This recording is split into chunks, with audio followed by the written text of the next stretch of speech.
বনাই দি দিম আপোনাক সেই চব ৰাতিয়ে হ'লেও আহিছে আজি এইটো ফাৰ্ষ্ট টাইম মানে এতিয়া 9টা বাজিত মানে আহোঁতে লেট আছে দাদা তেলেণ্ডৰ ৰখাইছে চব অলপ কাষতে ভালদৰে সেইটো চা ধৰক ভেনিলা সেইটো এইটো কিমান বছৰৰ পুলি হয় এইটো 5 বছৰ 2 বছৰ মান ফল দিয়া এইটো তেনেকুৱা সেই তেনেকুৱা সৰু গছত তেনেকুৱা লাগে মানে সেইটো বস্তুটো ইঞ্চি হিচাপ কৰে না ইঞ্চি হিচাপ কৰে সেইটো এগ্ৰেডটো তেনেকুৱা লম্বা হ'ব এই চাইডত লম্বা লম্বাটো আছে এনেকুৱা এইটো এটা এগ্ৰেড নাই এটা এইটো হোৱা নাই মানে এতিয়া ডিচেম্বৰ লাগি হৈ যাব নেকি তেনেকুৱা অলপ লম্বা হ'ব সেইটো তেনেকুৱাটো হ'ব ডিচেম্বৰ মাহতে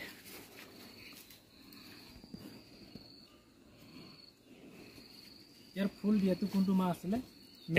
এপ্ৰিল মে এপ্ৰিল মাহ